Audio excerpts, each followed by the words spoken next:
Okay, hello, good afternoon, everyone. Here I am standing between you and your lunch. So our project today, I'm going to present part of a project dedicated to bone.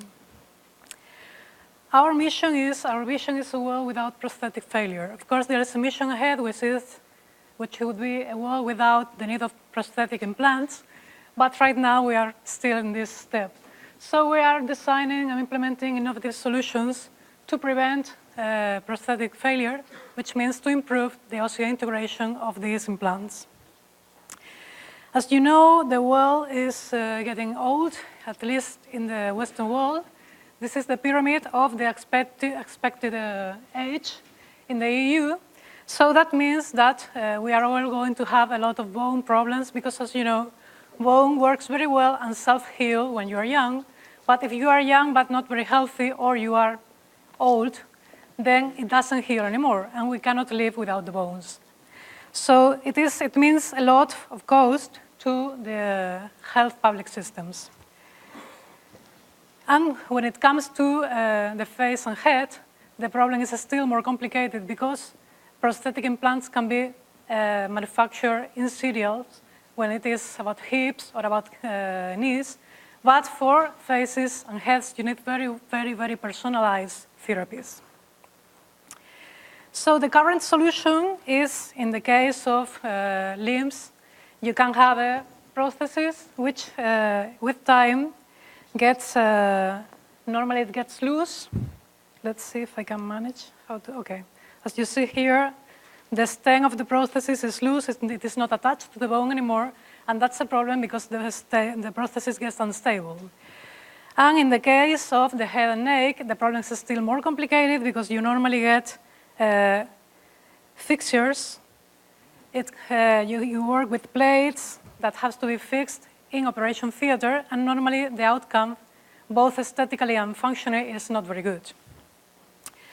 So what we can do about it? Well, we are working now with a group from the Canary Islands. Sorry about it. They were back. Yeah, here, sorry. So we're working with a group that can prepare personalized processes by additive manufacturing of titanium powder. And these scaffolds can be personalized, and they still confer mechanical support. But as I said before, it is not all about mechanical support. It is not all about biomechanical issues. You need the cells to get along with the implant. You need the cells not to recognize the implant as a strange body, and you need the cells to get attached to that implant. That's where we are working now, and sorry. Our group works with biomaterials, cells, and this is what I'm presenting now, signaling molecules, to make the implant surface more friendly for the cells. Why is this solution, why we expect this solution to work? Well, as to the biomechanical issues, we can reduce the amount of metal, we can improve the elastic modulus of the prosthesis, and we can leave a lot of porosity where the bone can grow. So osseointegration would get better. But especially we expect it to work because we're going to modify the surface at the nanoscale level, which is where the cells have to interact with the prosthesis, and we're going to confer qualities that would make, again, the prosthesis surface more friendly, more not so metal, not so inorganic-like to the cells. And that all we expect would lead to an improved osseointegration. What have we done? As we said, this is a very small part of this project. In this case, what we did is we have made discs of titanium for this proof of concepts. They are porous, as you can see. And we have attached a hemidendron, which exposes RGD groups here at the surface of the dendron. So we will have all the discs coated with the dendrons, which expose an extracellular matrix motif. We expected that this would improve the adhesion of the cells, but as you can see here, actually, adhesion was not improved as we expected, but we found that indeed, after the cells have adapted to the scaffold, when you have the dendron here, you see a much better increase in the cell population, which means the cells have adapted better to the surface, to the metallic surface. They don't feel it as an inorganic matrix anymore. And they can spread very well over the surface much better. You can see here, this is the discs.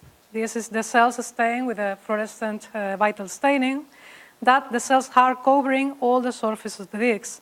More interestingly, you see here, the cells are filling the holes, which means the bone, if this was in vivo, the bones would be filling the porosity of the prosthesis, and this would work much better.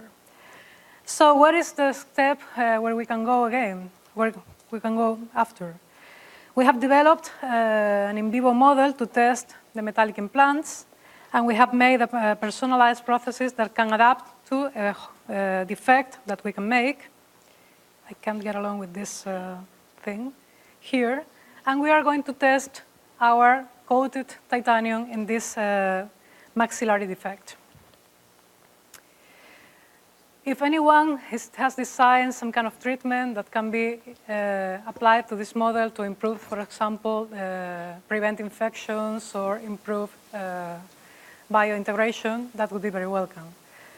And I would like to acknowledge the work of the chemical group in the University of Malaga who prepared the RGD hemidendron, our clinicians who were helping us with the in vivo model, and of course the people in the Canary Islands who are designing the processes, and our group. If you want to know other things about the project, like the use of stem cells or the biodegradable materials or anything, please visit us at poster number 11. That's all. Thank you.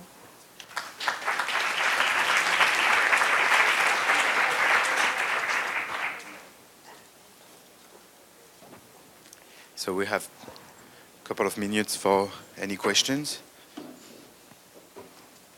Yes, there's one. Can I congratulate you on your USP there? It was really interesting. I think that's good. Thanks.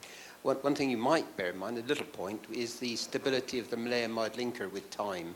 It does ring open, but I don't think it's a major problem, but it's something you should bear in mind in the future, perhaps. We can discuss it later. Yeah, I'll be around.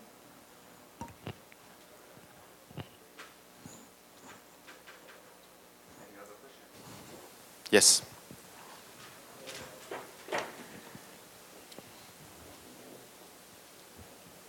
Matteo Santini, University of Brighton. We have filed a patent which is very close to what you have done. And sorry about that. Okay. I'll go home. The news got even worse. We had to drop it because it was a prior art picked up by the US Patent Office when we went through, obviously, the whole revision process. So question would be where your IP sits, and have you done some due diligence to see if you have a room for IP protection or even for freedom to operate? Yeah, that's the question we have been wondering for quite a long time. Every time we go to a company, we get the same question. Actually, we tried to patent, but we couldn't, maybe because of yours. So I think this is a very personalized thing, and we expect to, I don't think there is too much room for IP protection. It would be more something like commercialized, the guys in the Canary Islands, they are commercializing the processes, and because it is a custom-made processes, every time there is a patient, there is a chance for let's say, business. And as to the others, stem cells, or there is no room for IP protection. There would be some room for IP protection, I guess, if in case, for example, we're now starting to work with some nanoparticles that would be attached to the titanium in order to prevent infection.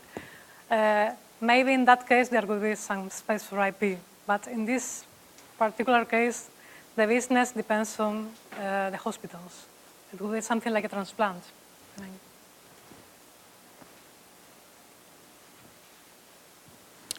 No extra question? No?